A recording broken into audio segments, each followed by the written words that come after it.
just discussing about these questions which will be fine.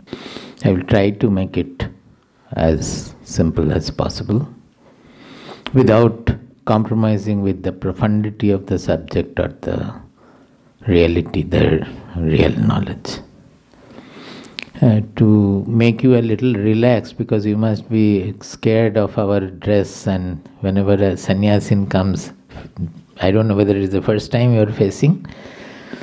Actually, this dress, it has many interpretations, two major interpretations. One is it represents fire, the color of fire.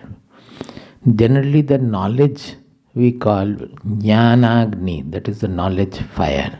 Why? Because it burns all ignorance and it burns all dross in our mind. Whatever bondages, constrictions we are suffering from, we are not happy with our life. Only knowledge can make us fulfilled in our life, completely removing all the constrictions.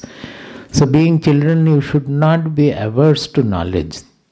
I always tell your parents whenever we happen to talk to them, that don't try to force anything on your children. Always approach through knowledge. Then everything will be fine. They will also understand.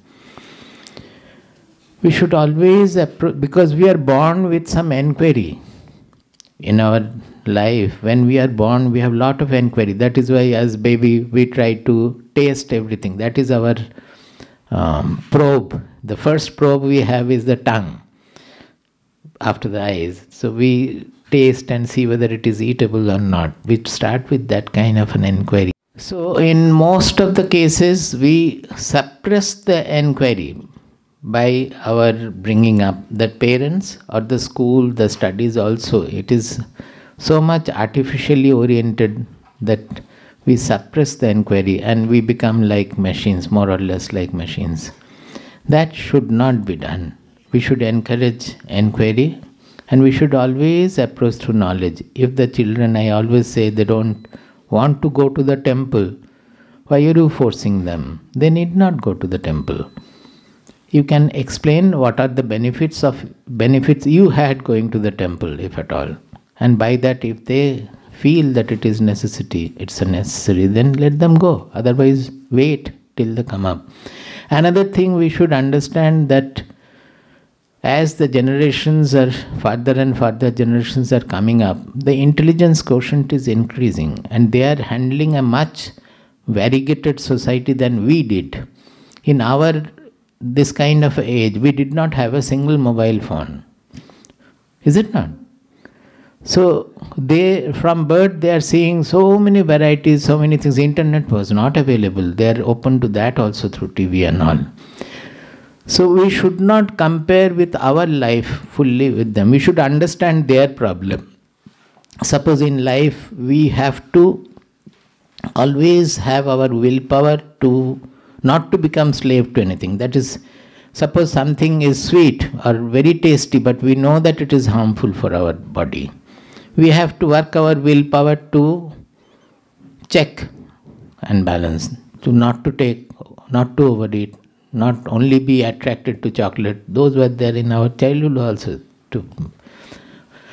But now it is much, much more. So many kinds of attractions and repulsions.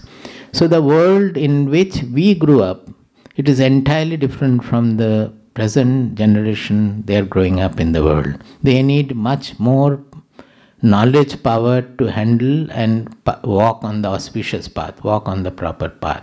As you may say that in our days we did not do that, we have listened to our father. Well, you have listened to your father because you were fools. They are much more intelligent. They have to be, their enquiry has to be satisfied. They should be encouraged to come out with the enquiry, and you should equip yourself to treat them with knowledge. That is, if you don't know the answer, openly tell them that, well, you are asking this, I think in this manner, further I don't know, but I will try to find out. And tell you, but why don't you inquire? You yourself can find out where lies the ultimate goal or where lies the proper answer. So it should be a friendly discussion, and to allow them to grow properly, they need much more of capital than we needed to walk on an auspicious path. Do you understand my point? Our attractions and repulsions were not so much, so we could easily check ourselves and keep on the auspicious track. If they have to walk on an auspicious track, they need much more of knowledge and handling power, willpower to walk, in spite of all these attractions, repulsions, to be on the path. That we should understand. Now, in our life, we have not, the fault is that India, because of its more than 1,000 years of slavery, the foreign invasion and all, particularly during the British period, more than 250 years or so, we have lost our culture. Actually, India was economically also the strongest nation in the world up to 1700 AD, not far back. Up to 1700, when China crossed India, China became the first, India became the second in GDP. So it was economically also leading the whole world. 25% of the GDP, world GDP, was India's. And it had excelled in all its industries of textile industry and art, culture, whatnot. Forget about the knowledge, it was a knowledge civilization. Now somehow, because of the foreign dominance and because of their clever way of making us forget our culture, we have lost our culture. So naturally, when the generations are coming, further generations are coming, we are not equipped to handle them. If we had been in connection with our scriptures and then the way of life, we had the Gurukula system of education. Gurukula means, in the education we had to stay with the teacher. The greatness of that system is that it develops the characteral education. That anything that you are reading and learning from the books and all, they can be done anytime. You can, if you have the intelligence, you can do it. But if the character is not built up with lot of strength, straightforwardness and all, then you will not be able to be successful in life in the proper sense of the word. So it was a characteral education which was given in our country right from the beginning. And how it was being given? Because the teachers, they were given to virtues and values and an austere life. Teachers were not paid in our country. We still believe that knowledge is not to be sold. That is why all our programs are free. Even the stay in our ashram also is free. We run on the voluntary donations of people, of the devotees and well-wishers. Knowledge was never sold in our country. So generally the teachers used to be poor until they get the support from the king and sustenance from the king. They were not having any remuneration. Our teaching was free. And they used to stay with the guru, stay with the teacher in their pathashala. They will help in their family, various things, household work also. And they will learn together. There will be poor children as well as the prince, the king's children also. They would all live together, study together, learn together. And what sort of discipline, what sort of austerity to be given to them, it was decided by the teacher, depending on their need. What kind of austerity is necessary for each person.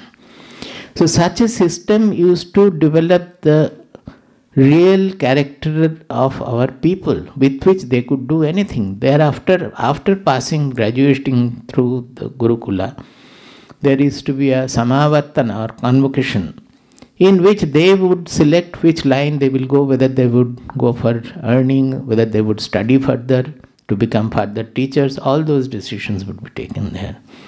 This was the system of education. We say that it is used to be called dharma. Now we have come up with a absolutely wrong, meaningless definition that we have translated dharma as religion, and that is why our country is suffering so much. Dharma is not, it does not mean religion at all. Dharma means the fundamental law of sustenance of nature, of life. It is a law of sustenance. So our constitution, they interpret it as dharma nirapeksha. That is why the country has become like this. How can it be dharma nirapeksha? Whatever religion you belong to, you cannot flout dharma. Because dharma is to be in harmony with nature, be in harmony with society, so that the whole nature along with the society and human life can progress and have its fulfillment. If you reject that we don't have it, and you compare with all other religious beliefs and all, then whatever is supposed to happen has happened in our country. That is why we are suffering. Dharma can never be eliminated from our life. It is said that dharma eva hato hanti dharmo rakshati rakshitaha. I said that dharma is the law of sustenance. So, if you follow dharma, then the dharma will protect you. If you flout dharma, then dharma will kill you. This is a definition. Dharmo dharayati prajaha. This word has come from sustenance. Dharayati means it holds. So, as you see that when for increasing the profit, we are polluting the atmosphere, polluting the river, we are putting in the market wrong substances, wrong even medicines, so that the whole life of the people are spoiled. It is flouting dharma, the natural law of sustenance. So it will have its own repercussion. Suppose you pollute the atmosphere, you don't filter your effusion of your factory to have more profit, and you don't use the filtration process. Then what will happen? Are not your children, grandchildren also going to breathe the same air? So for whom you are getting more money and keeping the money and passing it over to the next generation? They will not the health to enjoy the money at all. We don't think. That means we are oblivious of what we are doing, what is happening in nature. So environmental science, etc., these are new word, but we had it since eternity, because we don't know. It is before the history started being written. All our knowledge treasure was there.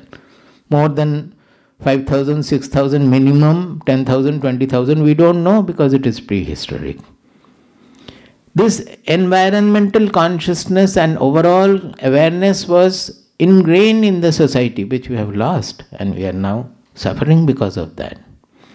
So the whole Gurukula system was to teach the children this codes of dharma right in the beginning of life.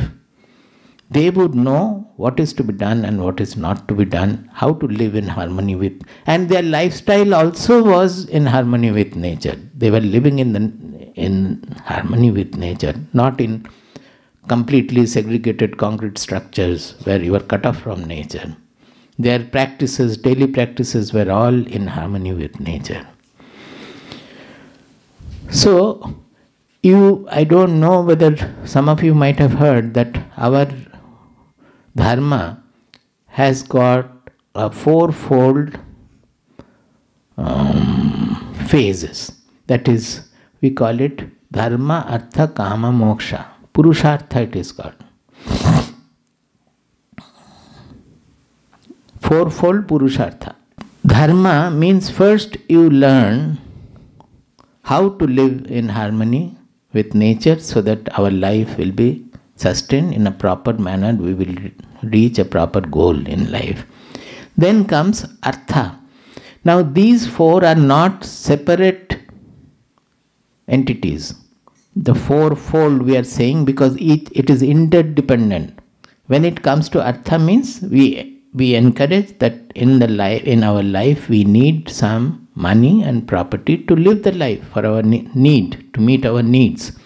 So after you have learned the lessons of dharma, you are supposed to earn. Now in earning, you cannot keep away dharma, you cannot forget dharma and then start earning. Whatever you have learnt in dharma, according to that you have to earn, not flouting dharma, but following dharma. This is extremely important. After earning comes kama, dharma, artha, kama. Kama means we will have desires. Although in spiritual pursuit we always say the ultimate is desirelessness, but by and large, 99.99999 any percent, you can say, people have desires and their desires have to be fulfilled to a certain extent. So that karma is given a proper position. You should not think that, oh, in our scriptures, those who are spiritual, they always say desireless, desireless. How can it be? These are all because our knowledge is not there about the scriptures. In the fundamental fourfold pursuit, Purushartha means whatever we gain through our will. Paurusha means our will, our effort. Through effort in life, whatever we are gaining, we have to gain is called Purushartha. So the first thing we have to gain by applying our intelligence, applying our austerity, everything, is to learn what is the life which has to be harmonious with nature, conducive to our final goal of life. What is the goal of life also? Now once you have learned the dharma, then you earn money following that dharma, not flouting the dharma. Here we are failing, most of the cases we are failing. Now after you have earned the money is necessary to fulfill your rightful desires. This first word is important. Not any desire you have. If you have too much of desire for money and you take it away from other people, or exploiting other people, or spoiling their health by selling your own product, it is not dharma, it is adharma. It is against dharma. You have to look into in earning, you have to look into the welfare of everybody. You cannot be oblivious of that.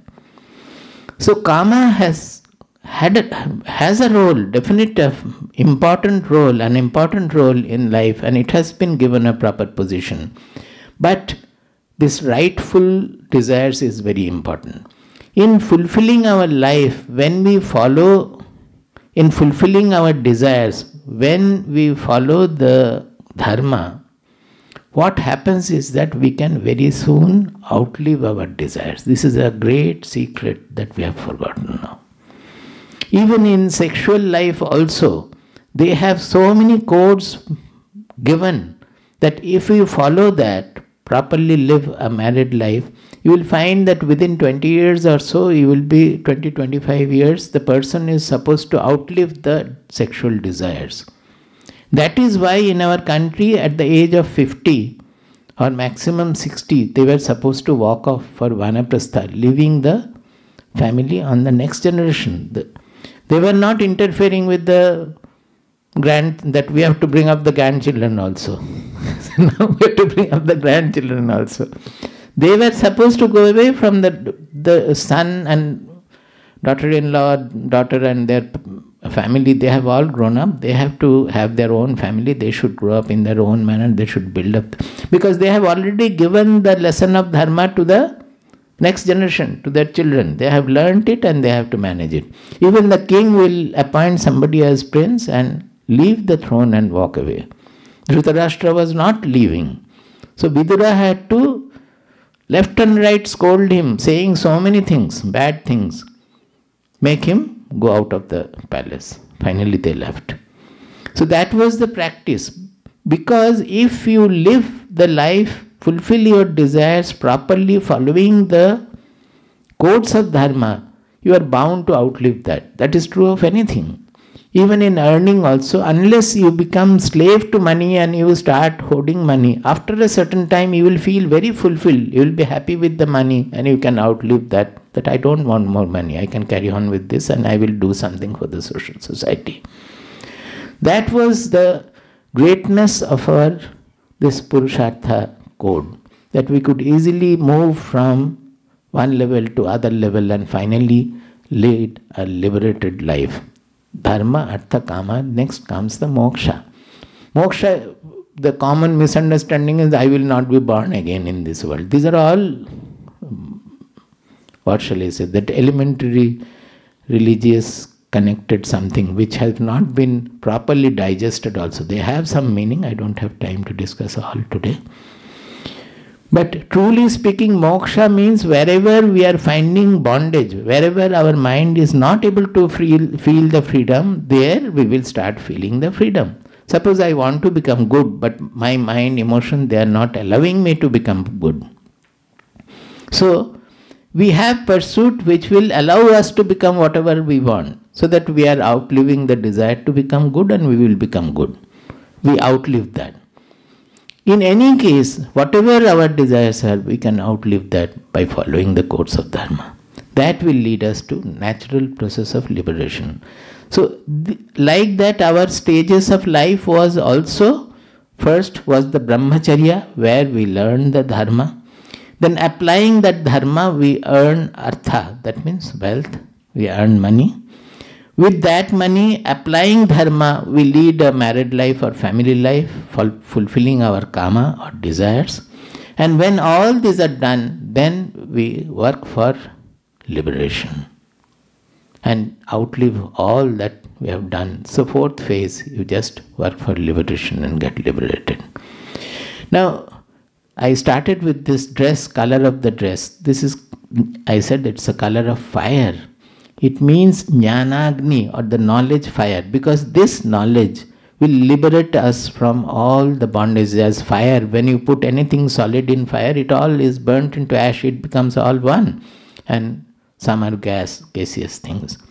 So it's formed, structures, variety, different colors, different hardness, rigidity, everything is gone. It becomes same. Like that, knowledge also burns all our rigidity, all our constructions, everything. So it represents knowledge. So our civilization was a knowledge civilization, and particularly this phase of life we call sannyasins. We are called sannyasins. It was meant for wholesome pursuit of knowledge.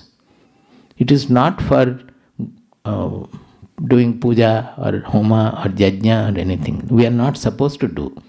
You know, when we take up sannyasa, we have to do the last yajna. It is called viraja homam. Viraja homam. That means further we don't have right to perform any activity. You know that generally we used to have Upanayanam where the sacred thread will be there, and that is essential for participating in puja, yajna, etc. In taking up sannyasa, one has to burn that yajnopavita also along with other things. That means he does not have any more right to perform any so-called Vedic karma. That is for the householders to do, not for the sannyasins. So, this represents an exclusive pursuit of knowledge, and those who represent knowledge, and they will not go for anything other than knowledge. That is one meaning. So it is, in true sense, it is a real education that it represents. So you should not have any fearful or inhibited idea about this dress that, oh, sannyasin is coming, he will ask me to do puja and all. It's not at all so. They are given to such an final stage of knowledge that everything is no rigidity, no boundary, nothing. It's a limitless knowledge pursuit. Another meaning of this is, actually we used to color our garments with earth, mitti, geri mitti we call it. It is a colored earth from the Himalayas generally. So it used to be the color of the earth. Can you tell me, children, what is a great property of earth?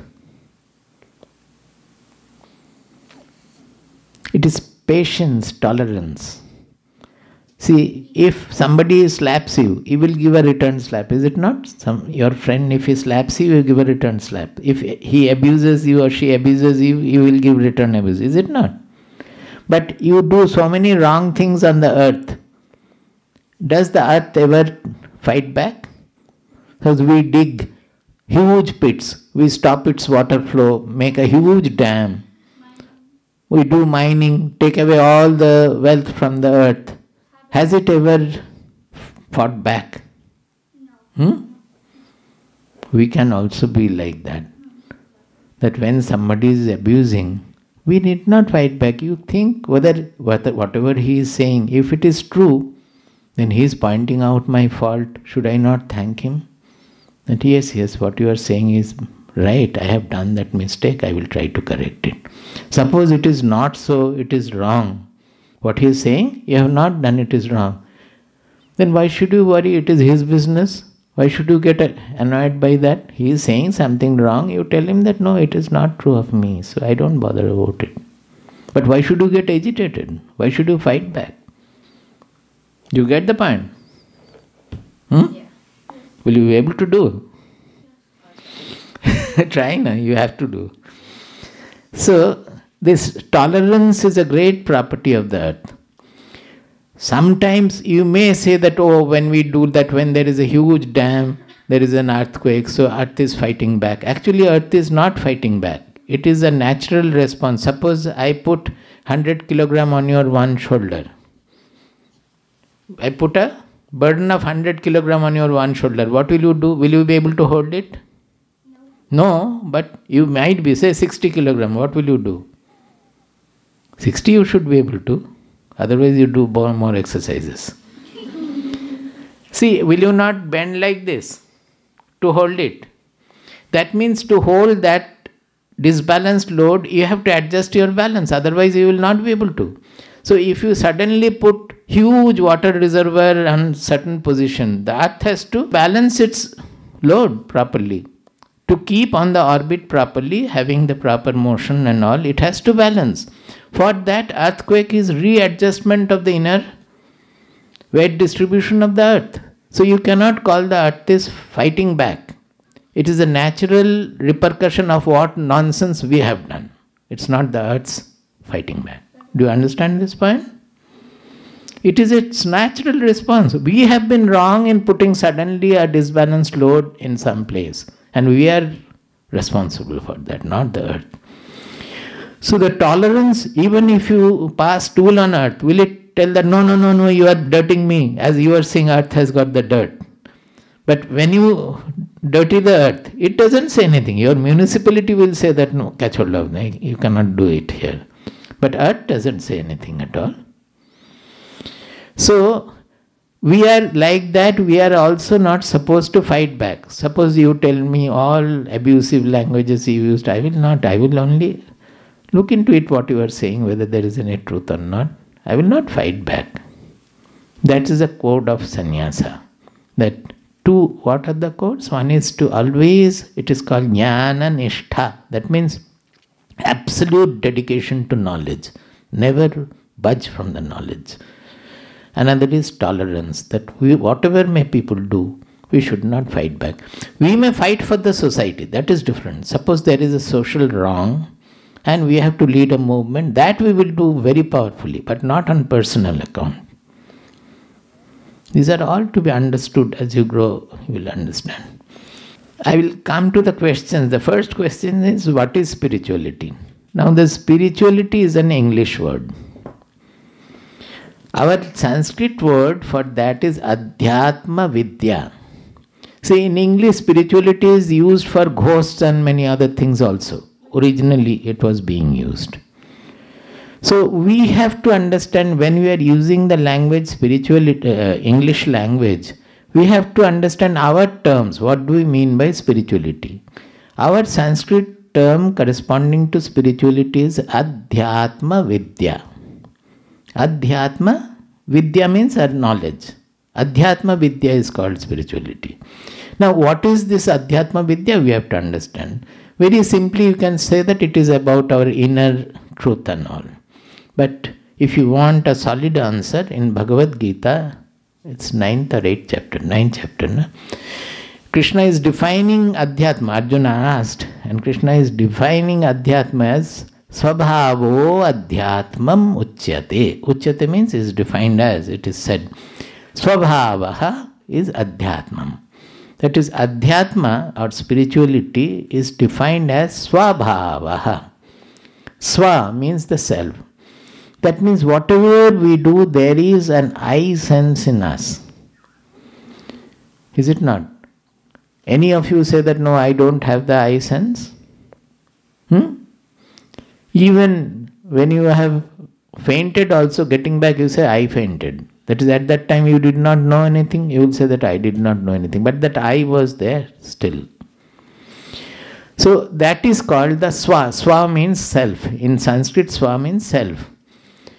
So Swa Bhavaha. Bhavaha means the Prakasha. That means the manifestation of that or the expression of that.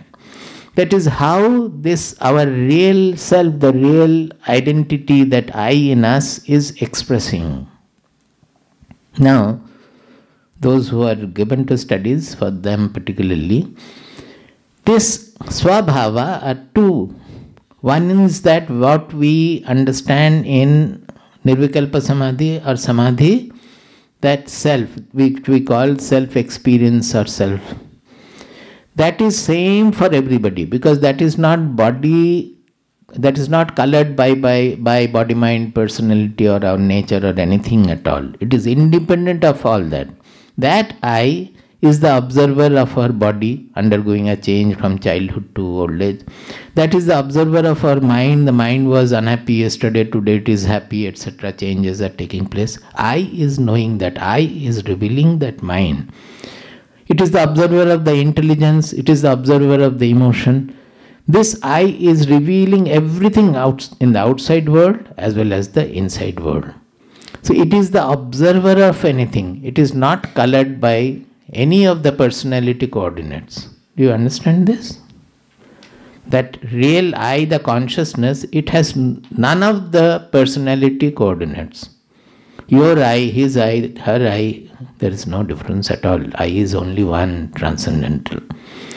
So that Swabhava is same. So Adhyatma Vidya is meant for realizing that true nature of that I. As we say self-realization, it is the same thing. That means spirituality, when we say, we mean it. The ultimate purpose of spirituality is to discover our real identity. It's a discovery, because we don't know. We think that my I is always getting changed, tainted. I am sick, I am happy, I am sorry. So the I is undergoing change, but truly it is not that. My mind is happy, that the I is revealing. My body is sick, I is revealing. I am not the body, I am not the mind. So like that we analyze and go and finally discover then what is this real I? The universal transcendental I. That is same for everybody. Suppose Vivekananda and Ramakrishna both have known that in their realization of their self, there is no difference at all. It is the same I they have known. But when that I is expressed naturally through a body-mind complex, is it not different? Suppose Ramakrishna and Vivekananda, if you analyze their behavioral life, is it not poles apart? Huh? Are they not poles apart? How was Vivekananda functioning and how was no? Absolutely different.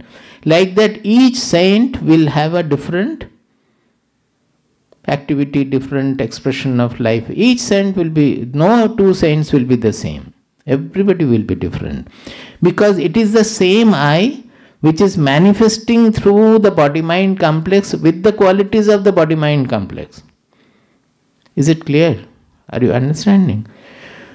So, one is identical for everybody. Another, that identity, when it is naturally getting expressed through the body-mind complex, it has some color, some properties, etc.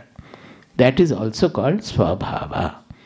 That is why in Bhagavad Gita constantly they are speaking about, finally, particularly in the 18th chapter, that we should follow our Swabhava. Now, I will not go great detail because it will be taking also too much time.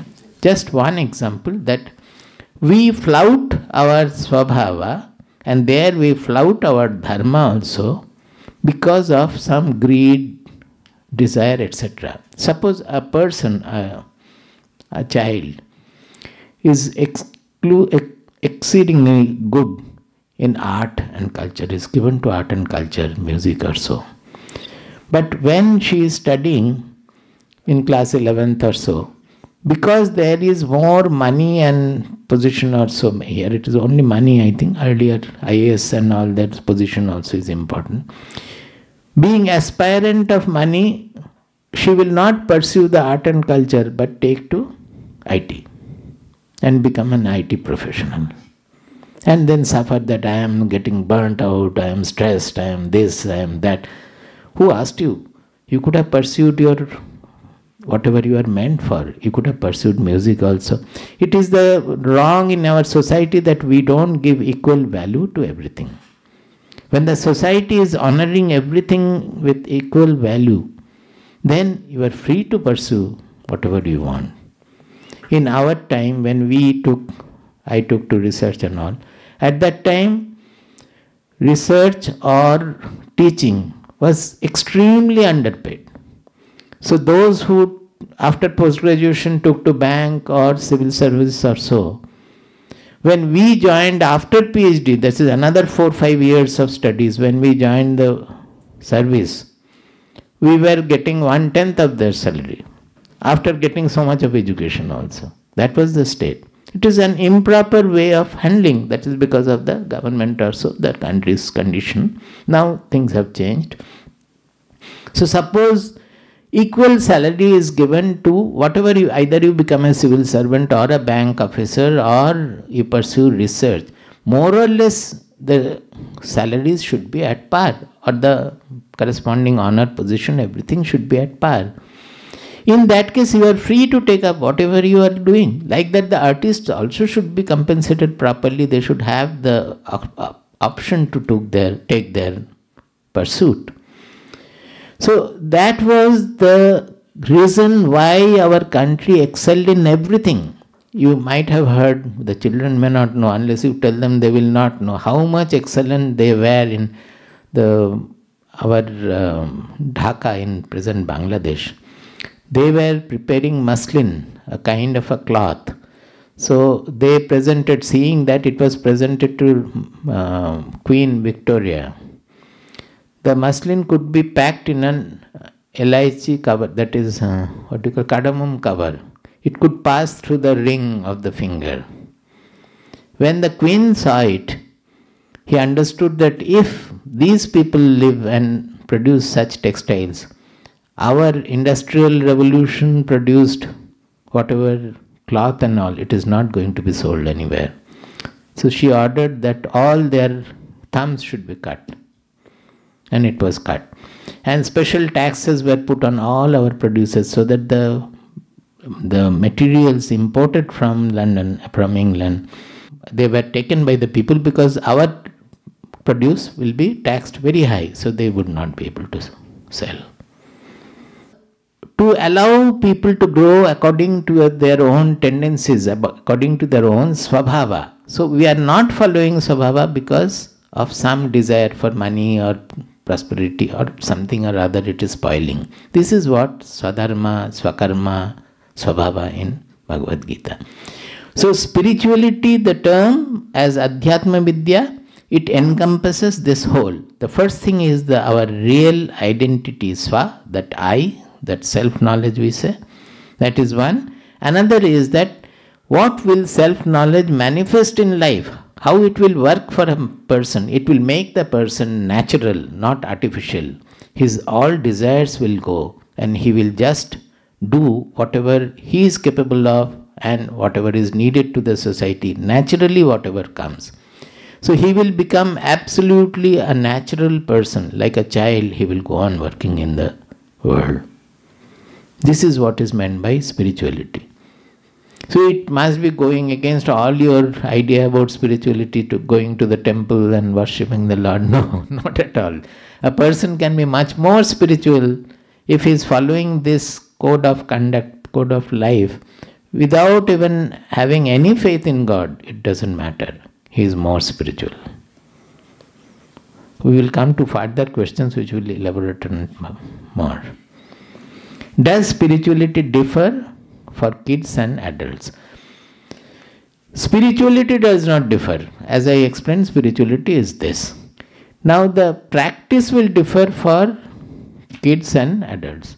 Not only that, the practice will be different from different adults also. It has to be conducive to the growth of the person. So we should not try to force our practices on the children. We should find out what practice is suitable for them. Do you get my point? Finally, that as I explained Swabhava and the self-I, finally it expresses as 20 or 24 virtues, an assembly of 24 virtues. This is very clearly stated in Bhagavad Gita. In 13th chapter, 20 qualities are enumerated. Then at the end of it, he is saying that this is called knowledge and all other things are ignorance. Clearly stated. In 12th chapter, he is quoting 24 similar qualities. They are all meaning finally the same. And saying that this is called devotion. And a devotee who has these qualities is excellent. Whether he goes to the temple or not, whether he has an idol to worship or not, nothing. It's all a conglomeration of 24 qualities, virtues of character. Like that, so many chapters after chapters, the same qualities in a little different form here and there, he has explained. So these are the virtues which make a person a devotee, make a person a seeker of spirituality, make a person a knower, make a person self-realized. So we have to focus on the virtues. As far as focusing on the virtues is concerned, the children also, the pursuit is the same as the adults. But in some cases, depending on special situation, the moderation has to be done. See, in Ashtabhakta Samhita, the first sloka says, Mukti mitchasi chet tata vishayan vishavatyaja kshamarjava dayatosham piyushavad bhaja.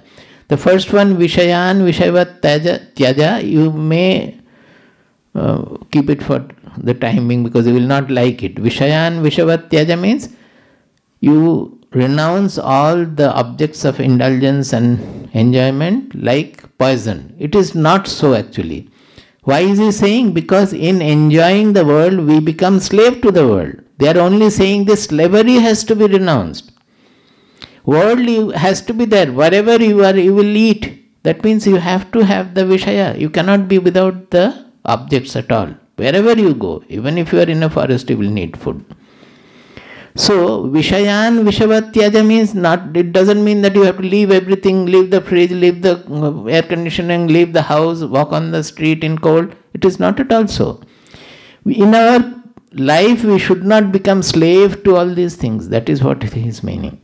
Because in our life, rather than we becoming master of the objects, enjoying the objects are enjoying us actually.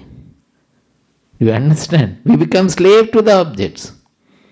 And actually we are overwhelmed by the objects. Actually we should enjoy them, use them for our final goal or our happiness. We become so slave to the object that they take away our happiness. Money, money, money. Finally we become so slave to money that money has taken away all our happiness. We are afraid of losing money. Even the richest people also. Oh, this year I have become the 5th most rich. So he has lost his sleep. I have to become the first. Is it not so? So what is this? Money is making us happy or making us unhappy. That is what is meant by Vishayan Vishavatyaja. That is being slave to the Vishaya, slave to the world objects or worldliness has to be renounced. Then the second line, what does he say? Kshama, as I just now explained for the earth, that patience. Kshama, Arjava. Arjava has come from Rijutta, Riju word, from that it has come Arjava, which means straightforwardness. This is a very, very important spiritual quality. And most of us are not straightforward. So when a real saint, some disciple or seeker comes, what attracts him most is the Arjava, the straightforwardness. He might be even given to wrong ways or might have been a criminal or done many mischief also. But if the person is straightforward, it will immediately attract his attention. Because you can work on the person who is straightforward. But if the person inside is jalebi, inside they host jalebi, then nothing can be done. So, even in the pursuit also, the pursuit of virtues, the spiritual virtues, it is common to all. For the kids also it is applicable. Kshama, Arjava, Daya, being considerate about others' needs, etc. You cannot shut up your inner, I want this, I want that. Then you will become a constricted like an insect, not human being. You have to be very attentive, careful, considerate about what is happening to the others, their need, whether I am becoming a disturbing element for them, whether I am considerate to my people or to our friends, to our neighbors, everywhere. Daya tosha. Tosha means santushti. That means satisfaction, contentment. This is the highest spiritual virtue. We are never contented with all property, all material prosperity, all family and everything also. We are not contented. Even with our spouses, we are not contented. It is not the fault doesn't lie with anything in the world. Fault is in our mind that we are not contented. So this is a great spiritual quality, that whatever is the situation, keeping our contentment and then work on it. Suppose my child is not all right, then also I should not lose my contentment. Then only I will be able to lead him, bring him up properly, in spite of whatever troubles he may have. If I get upset, then I will not be able to work on him with the full excellence of performance. To do anything, unless our mind is peaceful, we will not be able to put our maximum there. So contentment is a must. Kshama, Arjava, Daya, Tosha, Satyam, truthfulness. This is the last word in spirituality. Because their dedication is complete to truth, truth and truth alone. It may start with minor truthfulness as we understand, not to speak lies. But when it goes to the highest position, then it means quite a lot that I will not be able to discuss now. But as a simple hint, I can tell you that often you say, are you unhappy today? Something has happened. No, I am happy. This is a sheer lie. If you are unhappy, you should say that, yes, I am unhappy, but I will not tell you. Suppose you don't want to express why you are unhappy. You tell that, yes, right, I am unhappy, but I would not like to express to you why am I unhappy or so. So we can easily become truthful in this sense. What will happen? That makes us more straightforward. We are not covering up what is inside. It is not only covering up before others, we cover up before ourselves also. When I have done something wrong or I have something wrong in me, I try to justify that by giving various arguments. No, I am all right, but he spoke like that, that is why I have behaved wrongly. Actually, the wrong is in me. But to myself also we don't accept. So naturally the correction doesn't take place. So straightforwardness and truthfulness is extremely important, not only in public but to yourself also, to ourselves also we have to be truthful about whatever it is. So these qualities and various other qualities, as I said in 13th chapter, 12th chapter, etc., they are true of all, whether it is kids or adults. Impact of technology on current and next generation's lifestyle, beliefs and culture. This I have already explained in the beginning, so I am not repeat that. Impact of technology is tremendous, and because we have lost our Gurukula system of characteral education, unless the character is built properly, we will all be simply pulverized by this technological dominance. To hold more and more of material prosperity, we need more of characteral strength and value. In the sea, why the waves break when they come near the shore? Can you tell me? Don't you see the waves which are coming? They are all breaking into ripples at the end. Why? What happens there? See, to hold big waves, you need that much of depth. When the shore, the bottom, it becomes the depth, it becomes shallow, the sea becomes shallow. It is not able to hold that kind of depth. So the waves will break and they will become ripples there. Suppose we have a small tray, 2 centimeter deep. What maximum amplitude of wave you can generate there if you have water in that? Maximum 1 centimeter up and 1 centimeter down. More than that it will be spilling off. So if you have the sea which is 10 kilometer deep, it can hold even 10 to 100 meter waves also without the 90% of the sea will remain still undisturbed. Is it not? Do you understand? So to hold larger disturbance without getting disturbed, you need a greater depth. So to pursue your life in a balanced, poised manner in this technological world, you need much more of mental depth, knowledge depth, intelligential depth. Am I clear? So that you can carry on with the waves, much larger waves. Shallow waves it will break and disturb the whole thing. What is meditation? Why is it needed? Meditation can mean various things, but ultimate of meditation is yoga. Yoga means the discovery of our real I, as I was explaining just now. The fusion of the egoistic small I, which I think to be myself, that getting dissolved in the universal I. This to do experientially, experimentally is meditation. That means when we understand that the external world, whatever we can get, any amount of money, wealth, kingship, whatnot, is not going to satisfy me, we start looking within. And finally, we discover that the whole universe is in me. I don't have to get anything from the external world at all. I mean, I don't have to run after anything. I don't have to run away from anything. So we become absolutely reach a state of fulfillment. You can say it is a state where there is no thoughts, no emotions, no intelligential effort at all, when the real identity of the consciousness reveals its truth. That is the ultimate of meditation. But to pursue that, meditation can take various stages. For the children particularly, initially if you ask them to meditate, they need not meditate on God or anything like that, or even self. They should watch their mind. That will be such a great meditation for them. Just watching the mind before going to sleep, at least spend 10 minutes, 15 minutes.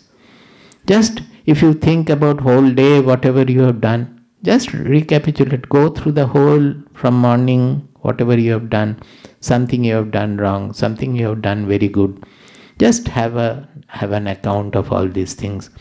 Or when you grow a little more, you can look into your mind and see how the thoughts, what are the thoughts, what are the emotions.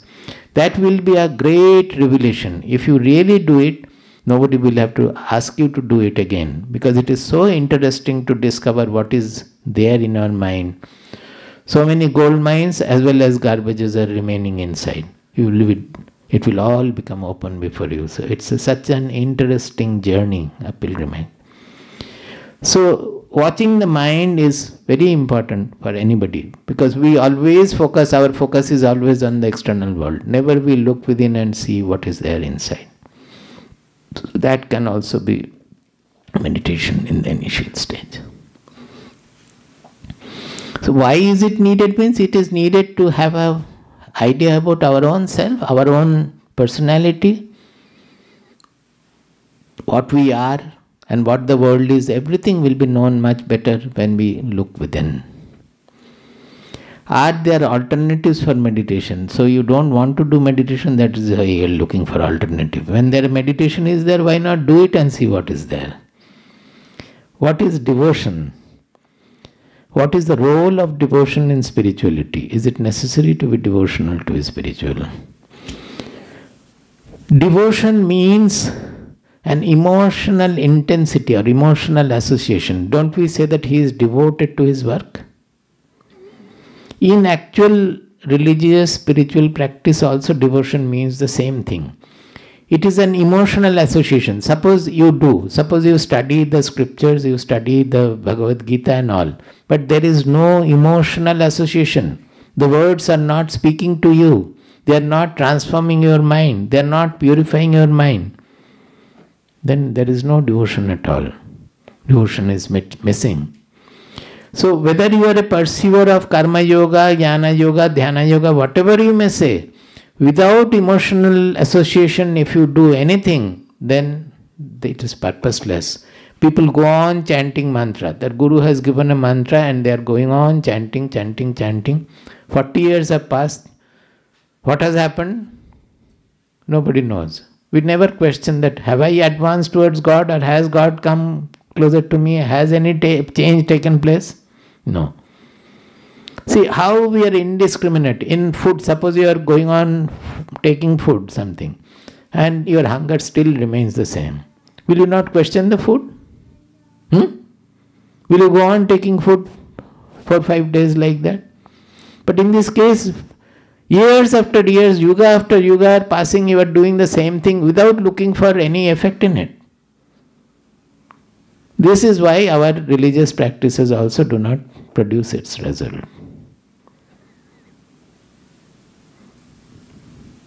So, devotion is extremely important. Even when we are chanting something, suppose your mantra is Namah Shivaya. What does Namah Shivaya mean? It means you are prostrating. Namaha means prostration. To whom? Shiva. Who is the Shiva generally represents the Atma or the ultimate consciousness. Or if you feel that some great Godhead, that also is okay. So neither you are thinking of that Shiva, nor your mind is humble while saying Namaha. This is where we are missing the devotion, missing the emotional association. While uttering Namaha, your mind should melt down in humility. If you prostrate just bodily, no purpose is served. Some physical purpose is served, because the blood will, when we do the Shastanga Namaskara, blood comes to the brain and it increases your intelligence, attention and everything. That is why that kind of prostration is done. It's not for the God. God doesn't become fatter or more intelligent by your prostration. Everything we do in the name of devotion, it is for us. It is not for the, suppose you prostrate before me, by the prostration I will become great. It is for you. For your purpose you are prostrating. God, nothing happens to God by that. Any practice we do, any devotional practice, maybe we need a prop of God to utter the prayer. But the prayer, whatever is acting is according to our mind, it is acting on our own mind and personality. That is why in Vedanta generally we take to self-addressed prayer. The Shanti mantras you might have heard. All the Shanti mantras, they are all self-addressed prayer. That is when we are saying that may we become pure. Unless your emotional association is there that I want purity, I want to become pure, there is no purpose in saying it. May all the good thoughts come from all over. Ano badraha kratavo yantu vishvataha.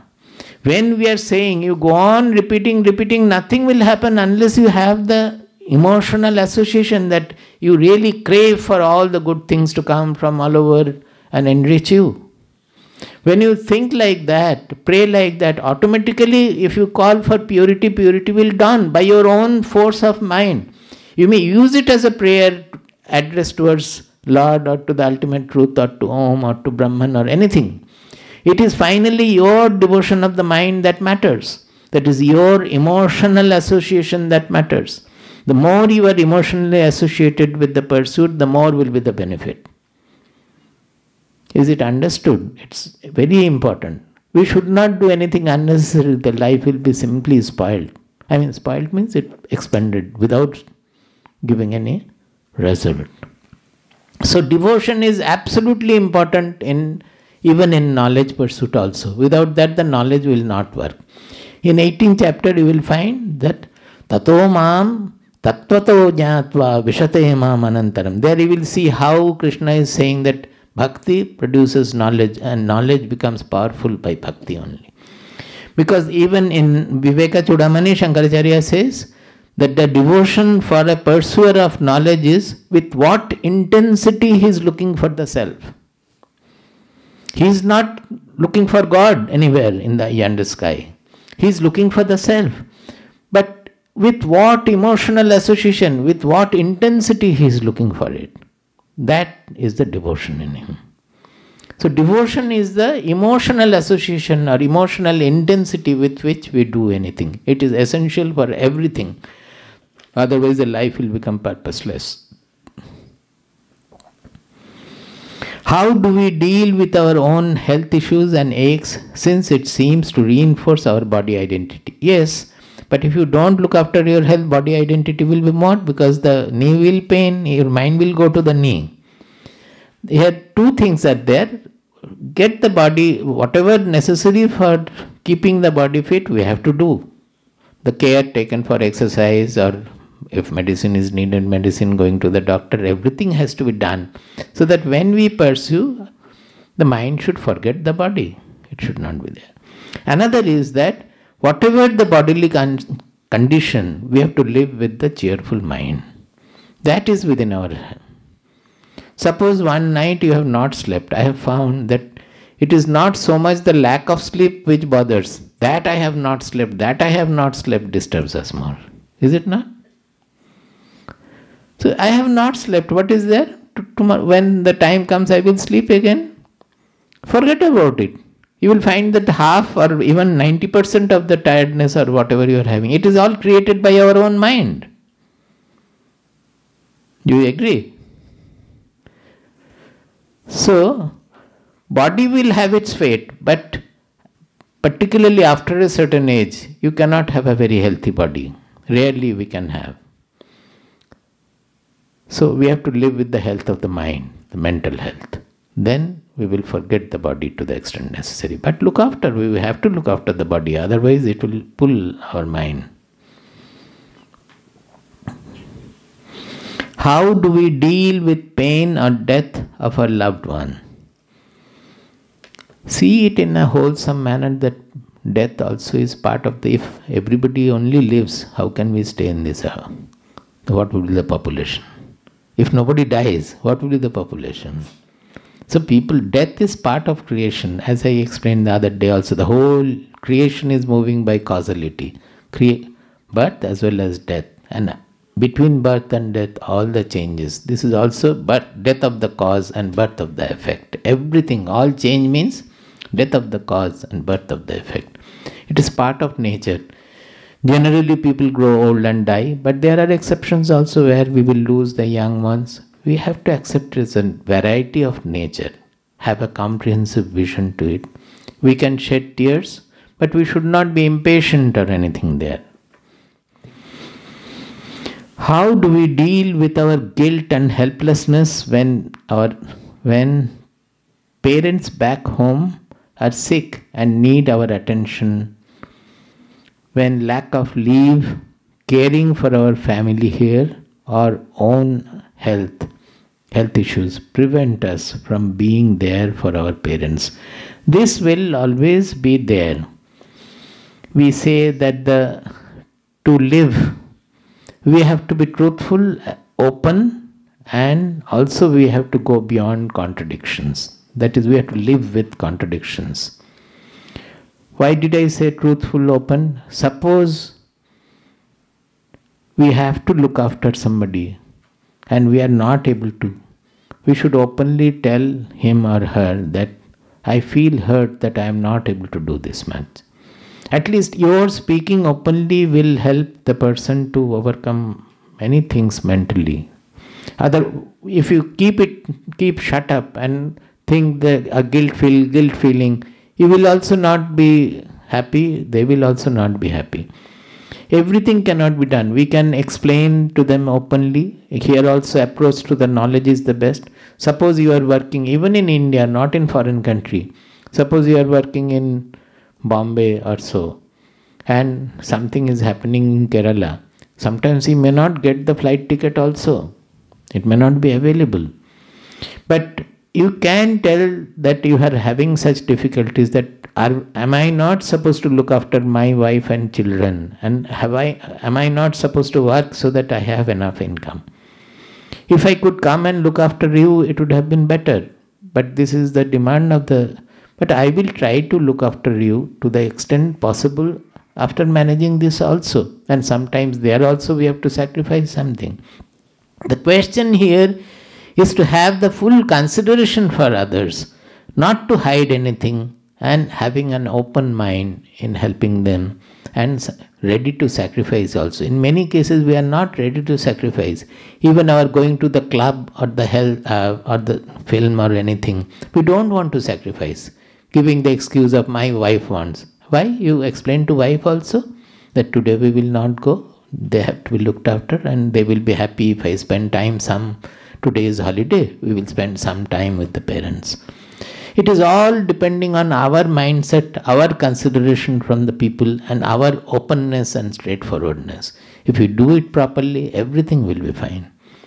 When we became exclusively spiritual in IIT campus, I am talking about, we were absolutely open to our friend circle or neighbors, and it never created any problem. We told them that, see, we don't go for marriage or other programs at all, but I will come the previous day.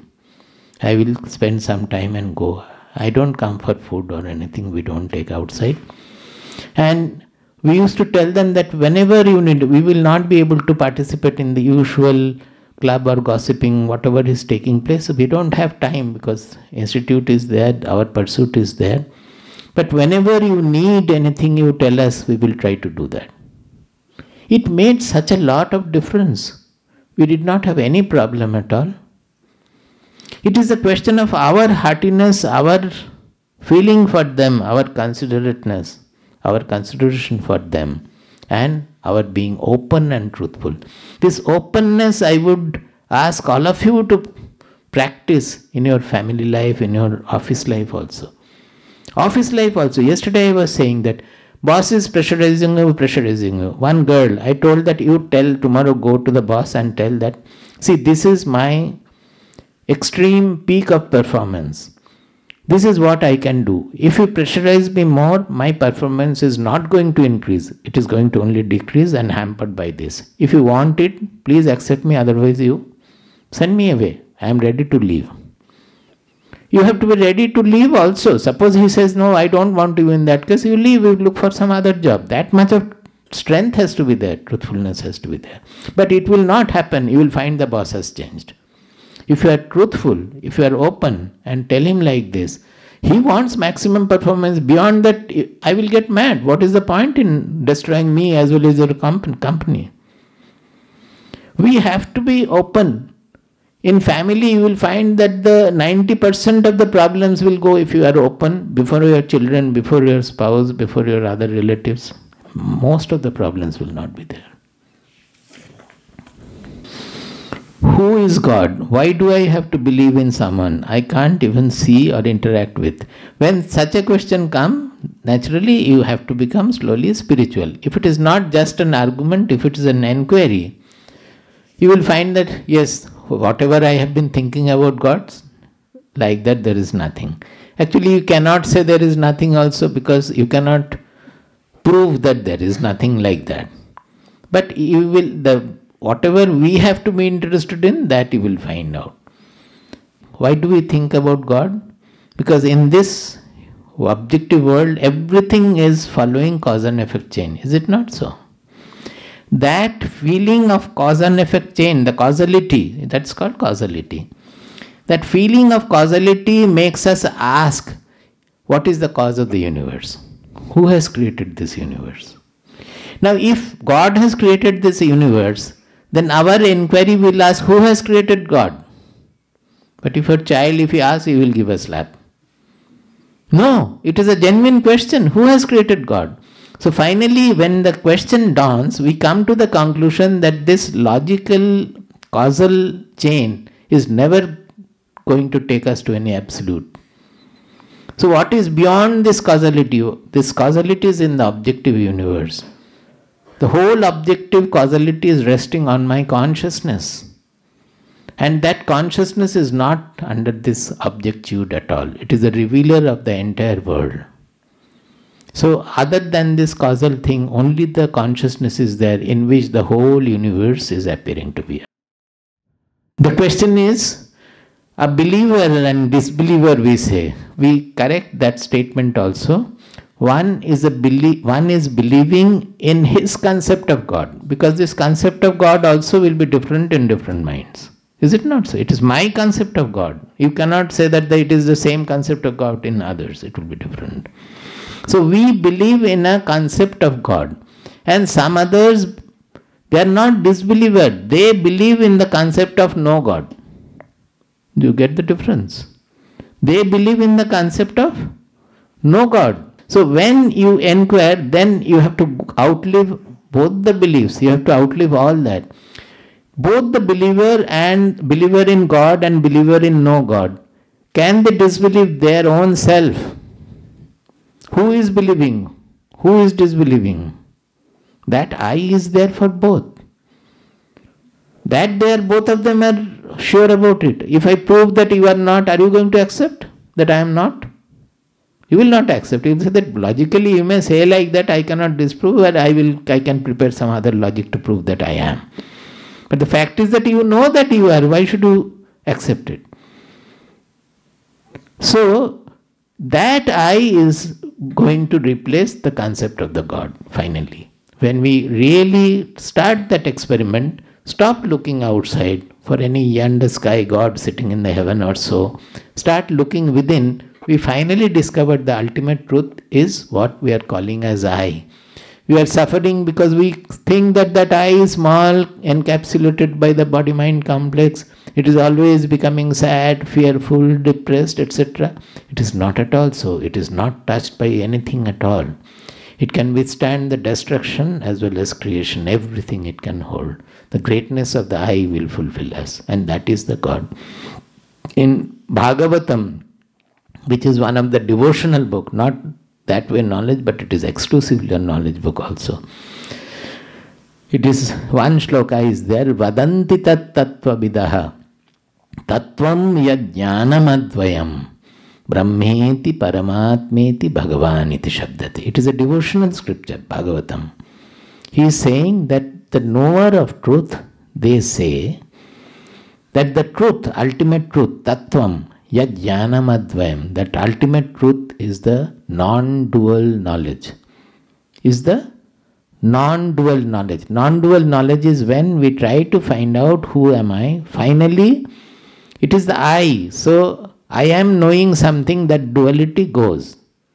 It becomes non-dual. That what I am knowing and I both gets fused. It is transcendental. That is called the non-dual knowledge, which we say samadhi also. So, he says that non-dual knowledge is the ultimate truth. And this is called by people, some call it Brahmeti, Brahman, that means the ultimate truth, philosophical truth, the substratum of the world. Paramatma, which is the great soul of spirituality. Bhagavan, of religion. Whether you call him religiously as Bhagavan, the God, whether you call spiritually as Paramatma, the ultimate self, or you call philosophically the substratum of the entire world, the Brahman, it is all the same. It is a non-dual knowledge. It is a non-dual knowledge means a knowledge which is not the knower is knowing some knowledge. The knower and knowledge are the same. It is beyond all duality. It is a transcendental. Do we need to pray? If so, how do we pray and when do we pray? This prayer, I already said that prayer depends on the intensity of our emotional association. It works by that. Whether you pray to God or to Brahman or to Om or to anybody, it doesn't matter. It is your prayer that matters. The prayer has to be with the emotional intensity. Why do I need to visit temple if God is supposed to be everywhere? Because we don't understand that, so we go to temple. But the fact is that in your house, in your workplace, throughout the day you are involved in all variegated worldly actions and interactions. Is it not so? So if you go to a place where at least for some time, say 10 minutes, 15 minutes or even 5 minutes, you think of something other than the world, it has some effect on our mind. Throughout the day we are interacting with the worldly objects, worldly situations. So temple creates an occasion, an ambience for us to think of something other than the world. It should give some peace to your mind also. Even if you are not devoted to God, you can go and in the temple what do? When you are praying to God, tell me, you fold your hand and you are praying. Then when the prayer gets a little deepened, what do? Don't you close your eyes? So you have gone to see the God there, but finally what are you doing? You are closing your eyes and seeing the God inside. Is it not so? So you can do it at home also. Why should you go there and do? The only reason you go is to have that value, the benefit of the ambience. You will not do at home. That is the problem. When you start doing at home, you don't have to go to the temple. We don't go to the temple. When you do it at home, but giving the excuse that the temple has no value, God is everywhere, I will find Him everywhere, you don't find Him everywhere. You are only giving the excuse. When you start doing it at home, then why waste the time? You can spend the going and coming time also at home, praying for that time, praying to your God inside. Because there also finally you will look inside. So as long as you need the ambience, you need. Suppose people come to the ashram and they say so many things about the mind, peacefulness and all. They need the ambience. But we don't find the ashram peaceful. We are so busy there that it is like your office. For us it is like your office. But people find peace there. So as long as they find, they will come. See, everywhere you have to apply your intelligence, because it is not the God, not anything else that matters. It is our own mind, our own personality that matters. The focus has to be inverted from outside to inside. That is the main point. Do I need to be religious to be spiritual? Again, that just if you say that I want to get admitted in for PhD, but you have not done the elementary school, they will not permit you. But there are exceptional people who directly go to the research level or postgraduate level and perform. For them it is all right. Kathopanishad pictures a boy, 7-year-old, and his father was old. Father was extremely religious, following all the yaga, jajna, everything, Vedic prescription. But the 7-year-old boy had not done anything. But he was absolutely fit for the ultimate knowledge, which his father was not fit. That is the Kathopanishad story, Nachiketa. So how did he become fit? Because he had all the qualities for taking to, deserving qualities for taking to the knowledge pursuit. We say Viveka, Vairagya, Shamadamadi, Shatka Sampatti, Mumuksha. That these are the qualities which make one fit for the knowledge. So if he has it, he is straight away spiritual, he can take to it. Any spiritual practice, he need not be religious. But otherwise, those who are religious, they are supposed to be promoted to spirituality later. That they refuse to do. Suppose you come up to the class 7 and say that no, I don't want to go to the high school, I will remain in 7. That is the state of all of us. We don't go for the further promotion. We remain where we are. That is the problem with religiosity. We should understand that the religiosity has to be outlived and we should go over to the spiritual pursuit as we progress. Otherwise our life will be stagnant. Is it clear? If there is only one God, why are there so many religions? Because it does not depend on God at all. It depends on, religion depends on the people. The other day I said that even if 1,000 persons are worshipping Shiva, they are not worshipping the same Shiva, because the concept of Shiva in each mind is different. So we say our country had 33 crores of gods and goddesses. It is because at that time our population was 33 crores. It only means that for each person the deity is different in his mind. It is not the outer deity. We may go to the same temple, but the mind, in my mind, what concept of that deity is different for different people. So number of religions, in same religion, number of innumerable deities, it is nothing to do with God, it is to do with human beings, that their variegated nature and their variegated preferences and prejudices. Why doesn't he intervene or help when there are so many problems in this world, and some even in the name of God?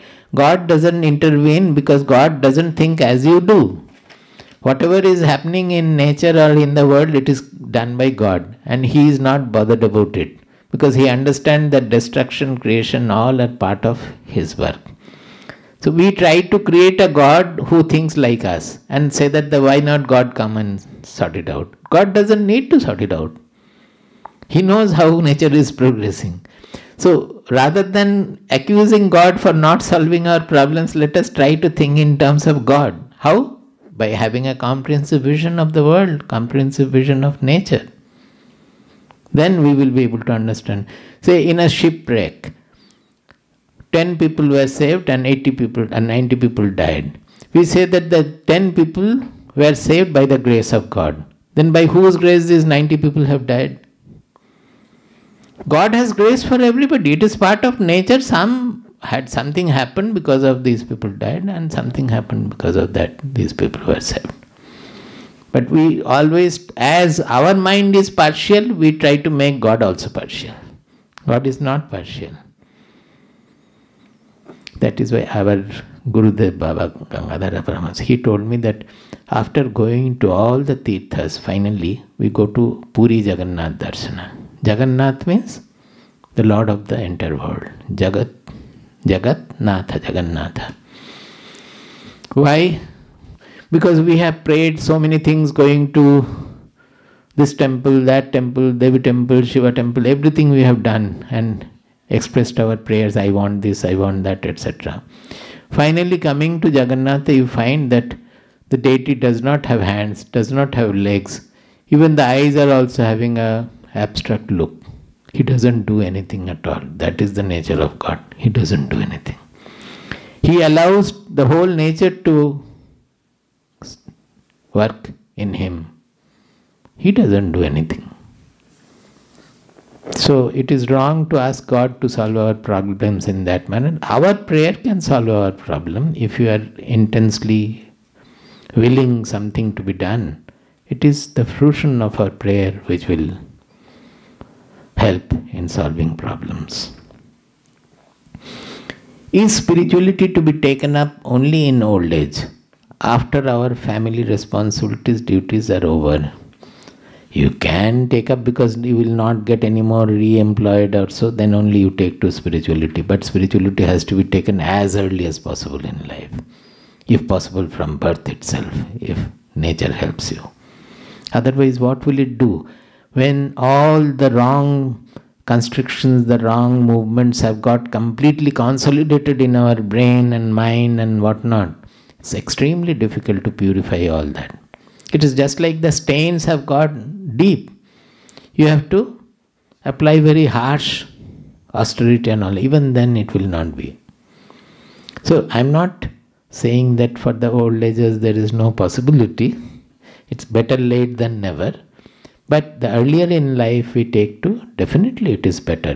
Because in the beginning itself it is much easier.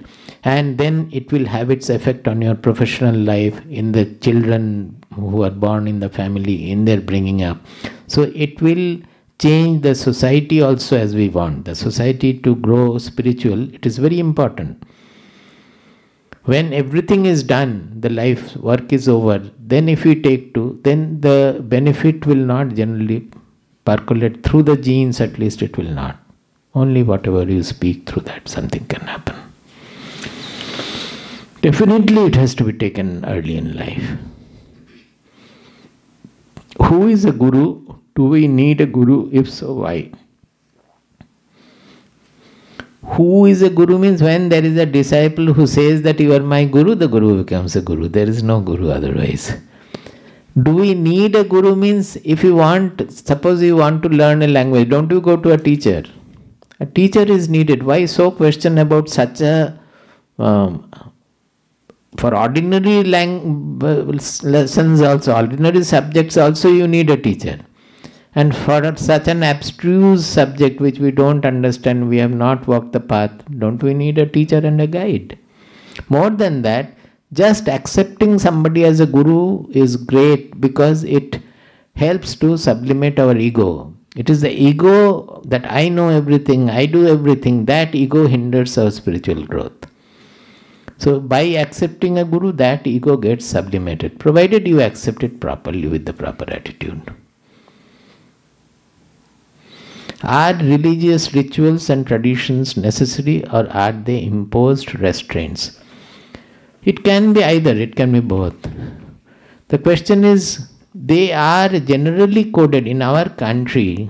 All the acharas, the religious rituals, Originally, they are prescribed with lot of thought to keep the culture in our society propagating, because the fundamental fact is that very, very extremely few people will take to this knowledge, this level. Suppose how many people enter the elementary school and how many of them go beyond PhD, postgraduate, postdoctoral also.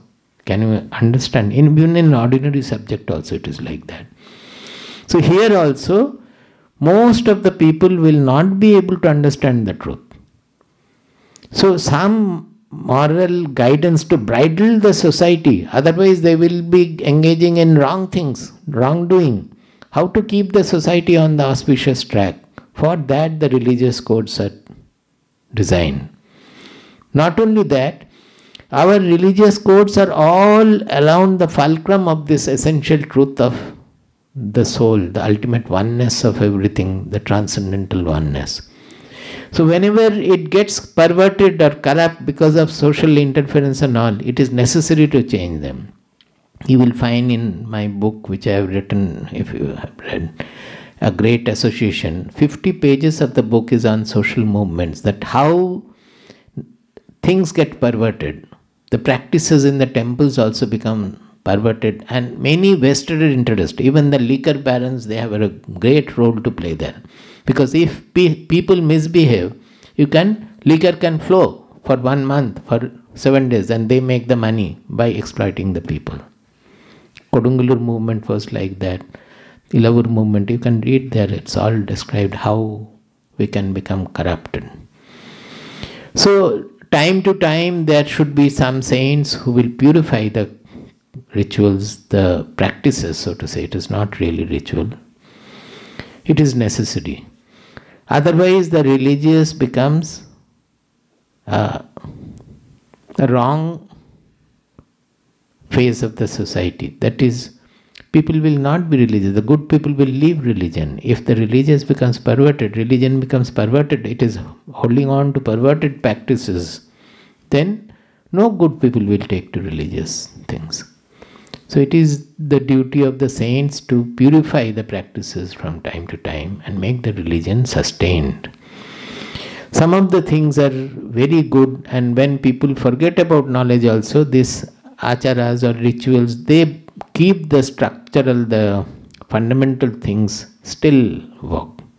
For example, Durga Puja, etc. in Bengal, Durga Puja has become a festival sort of a thing. But once I found that the rituals are wonderful. At the end of the puja, they have one Darpana Darshana. What is that? You go around the Devi and then see the Devi's face in a mirror which is kept on a thali in water. Under the water, the small metallic mirror is there. You have to see Devi's face there, and with the mantra, we have to institute the Devi in your heart before you immerse the idol. It is created for 4 days, 5 days, then it is immersed. So the real Devi you have to install in heart. You cannot continue to give. That is why it is considered very wrong. People are given to, the idol has been made with lot of expenditures, let us have the festival longer. It is not approved. After 4 days you must have the Visarjana, you must immerse the idol. Because the real Devi has to be kept in the heart. And this mirror means the reflection of the Devi, means the reflection of the real soul or the real truth is in our buddhi or in our heart. Understand that and then keep her in your heart and then immerse the. These are beautiful rituals we have, but there is nobody to interpret perhaps. People don't know. When they are doing also they don't understand. But still it is holding. As a festival it will be continuing. So rituals have their own value and they should be preserved in a proper manner, but they need time to time purificatory processes and all, from the keeping the fundamental truth in its place. The equality of everybody. Whenever the rituals, they become caste dependent, fragmenting the society, they have to be eliminated. It should become. That is, our fundamental truth is the equality in us, that all are the same soul. That should be emphasized through all the rituals. Okay, we will stop.